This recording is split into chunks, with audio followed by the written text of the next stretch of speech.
কি হলো? এত ঘাবড়ে গেলে কেন? না না, আমি আমি ঘাবড়ে যাব কেন? আসলে নিষেধ, আমার মনে হয় না কবিতা কোনো অন্যায় করতে পারে, আর কেউ চাইলে ওর সাথে খারাপ ব্যবহার করতে পারবে না।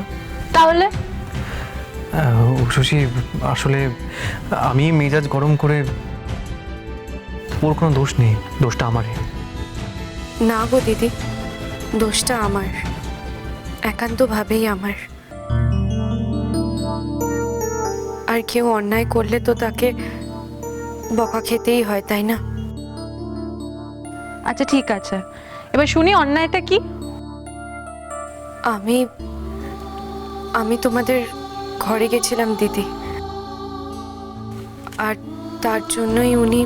বাবা রে বাবা, তুমি এমন ভাবে অন্যায় বললে, আমি ভাবলাম কি না কি,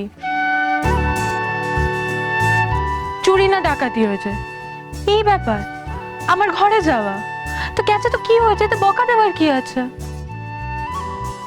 কিভাবে যে বলি, ব্যাপারটা কেন আমার কাছে এত অপছন্দের।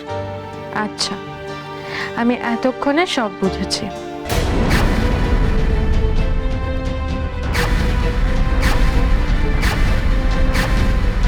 ও, সেই জন্য সকালে তোমার এত মাথা গরম ছিল, আর তাই আমার সাথে ওইভাবে কথা বললে। না না, মানে ঠিক তা নয়, আসলে সকাল থেকে মন মেজাজ খুব একটা ভালো ছিল না, ওই নানা কারণে। নানা কারণে নয়, এটাই একমাত্র কারণ। তুমি তো কখনো কারোর সাথে খারাপ ব্যবহার করো না, তাই কবিতার উপর রাগারাগি করে তোমারও মন খারাপ ছিল।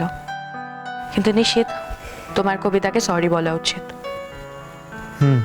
না না, বারবার এভাবে বলে আপনি লজ্জা দেবেন না আমায়। দোহাই আপনার, আপনি তো ভুল কিছু বলেননি সকালে। আমি সব মনে রাখবো।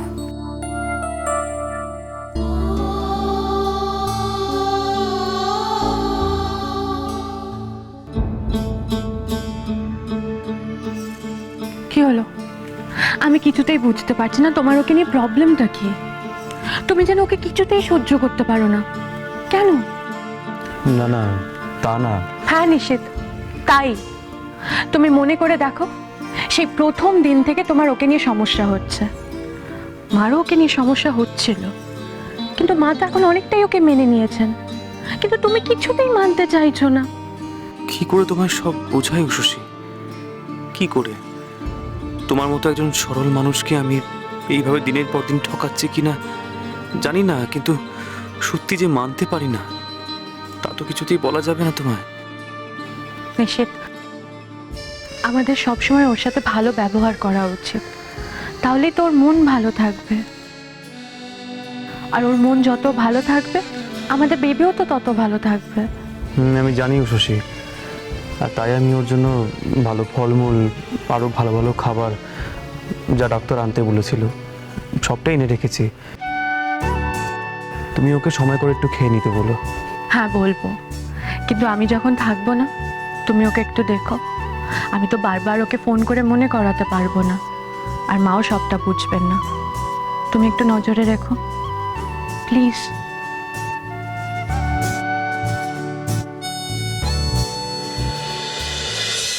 না না, আমাকে জানতেই হবে কবিতাকে নিয়ে নিশিতের সমস্যাটা কি। এটা চলতে দেওয়া যায় না। আমি যে কি চাই, কেন চাই, কেউ বুঝতে পারে না, কেউ না।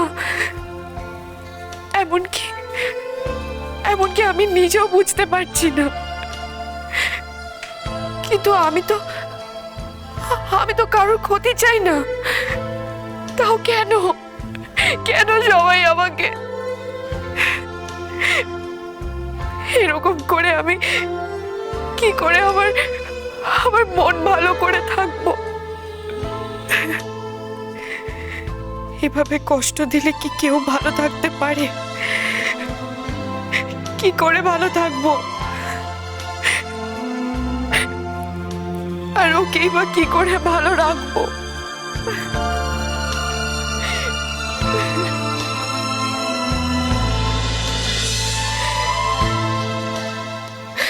প্লিজ আমাকে একা ছেড়ে দাও কাকুলি, মেজ বৌমা নয়, আমি।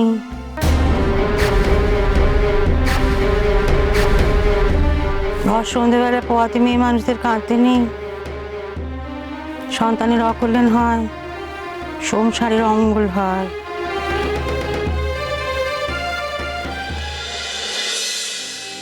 আমি কিচ্ছু বুঝতে পারছি না, সব কিছু কেমন যেন অন্যরকম লাগছে, এমনকি তোমাদেরকে অচেনা লাগছে। তোমার ব্যবহার, মায়ের ব্যবহার কেমন যেন অদ্ভুত লাগলো আজ। আচ্ছা তুমি বলো, আজ আমি কি এমন করেছি যে এত বকা খেলাম? তারপর বাড়িতে এসে শুনলাম তুমি নাকি কবিতার সাথে খারাপ ব্যবহার করেছো। আমি বুঝতে পারছি না, মা যা বললেন তা হয়তো ঠিক, আমি হয়তো সত্যি সব দিক সামলাতে পারছি না, সব দিক সামলাতে গিয়ে সব নষ্ট করে ফেলছি আমি। তাহলে তো আমাকে অন্য কিছু ভাবতে হবে। এইভাবে তো দু নৌকায় পা দিয়ে আমি চলতে পারবো না সারা জীবন। আমি বলি কি, তুমি মায়ের কথা এইভাবে কষ্ট পেও না। দোষটা তোমার নয়, মা আসলে আমার ওপর রেগেছিল। তখন তোমার সাথে কথা বলছিলাম, তাই সেই রাগটা তোমার ওপর এসে পড়েছে।